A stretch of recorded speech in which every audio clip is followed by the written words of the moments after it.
Why did Freshway turn it down?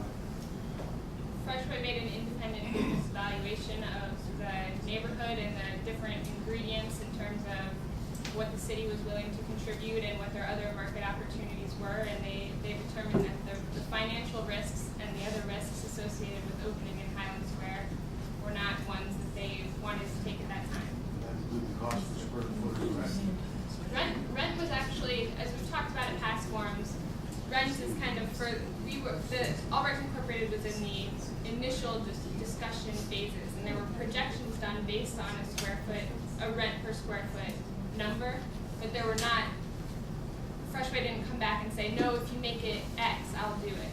You know, there was never that back and forth, so that it ended before it got there. Bob told me that he offered $12 a square foot, and you came back with 22. That's what he told me. Wait. I seem to jump up, but next time. I have, and I'm not going to share it, but I have a packet that was developed for Freshway in conjunction with their work, part and parcel, for 5-6 months. It was part of a January 12, 2007 meeting with the city. It contains footprints for the store, equipment lists, financial projections, all down the path.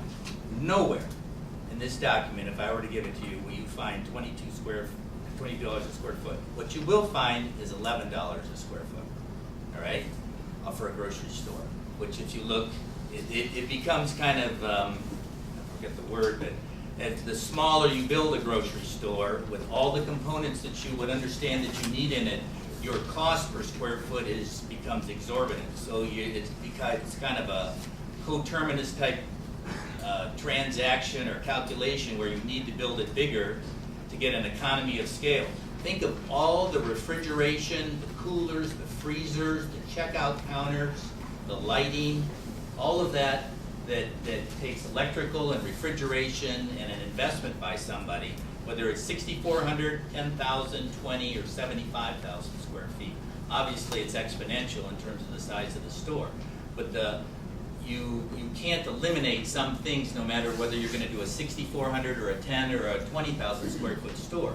And what this store was designed to be, in concert with the Foudies working with us, and we probably spent, I'd say $15,000 at least of architectural work with a firm that Acme uses exclusively to design their interior stores, to help design this footprint, was try to have a little bit of everything in there, whether it was meat, deli, produce, had the configuration such that it was shrunk down, 6,400 square foot store, but had all the offerings that the Foudies either had in the valley and or obviously wanted to expand upon up here, whether it was beer, wine, or whatever kinds of things on that side of the equation. In defense of the Foudies, in defense of, I would say, Albrecht, and even in the city, when we met with the mayor on this particular proposal and talked to him about it, we all kind of had a step back moment. It was a teaching experience for us to the city to show them what it took to run a grocery store.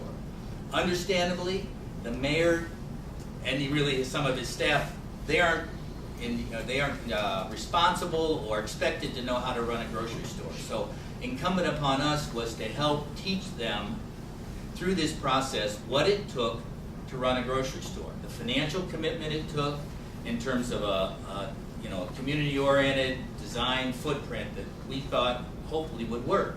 There were gaps in that, obviously, at different sales volumes, and the Foudies saw those and we saw those. And we had a discussion with the city at that time as to how to bridge the gap. Could we go from $11 to $10 or $9 a square foot and eat some costs in that consideration to get it going? Could the city provide $52,000 in security costs that the Foudies had put in their store projection, as giving them a free policeman, so to speak, and things like that. So with all this dialogue we had to try and find ways to bring that down to where it became economically feasible. And that was just one of many conversation points in this whole continuum. Specifically, another was the financial investment that the Foudies were coming to grips with that it takes to run or to build a brand new grocery store. They understandably had not built a brand new grocery store in their, I don't know how long history. I mean, they're down in the valley, and I don't honestly know whether they built that store at the time in that plaza or not.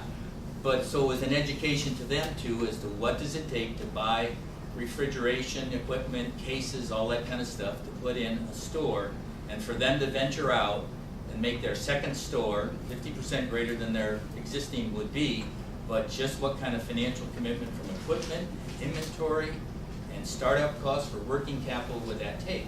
And we were also trying to lay that out in front of the city to get their reaction as to, all right, how far across the table at that juncture might you be willing to come to help this happen?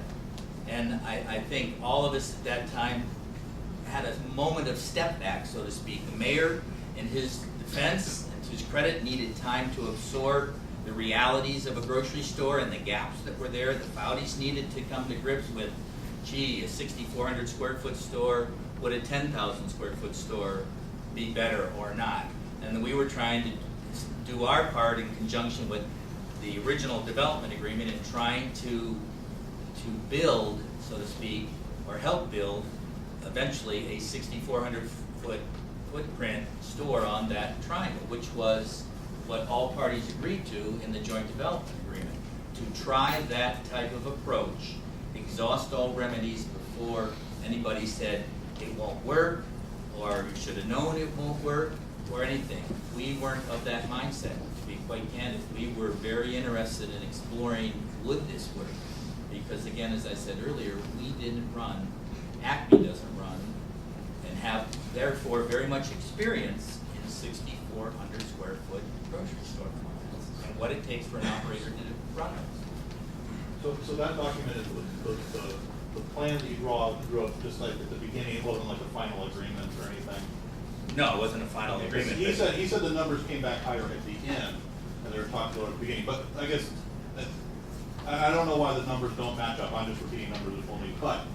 Is $9, $10, or $11 in play? Because that would be wonderful. It was in this configuration. Okay, well, so there is possibilities for $9, $10, or $11 to be in play? I would say that is a probability Okay. in that kind of configuration. Let's see.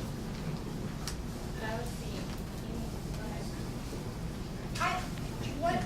Now that we've had these forums and ideas have been vetted and people have talked, and I hate to put on my corporate voice, but what are the next steps for Albrecht? Like, what are you now going to do with this information?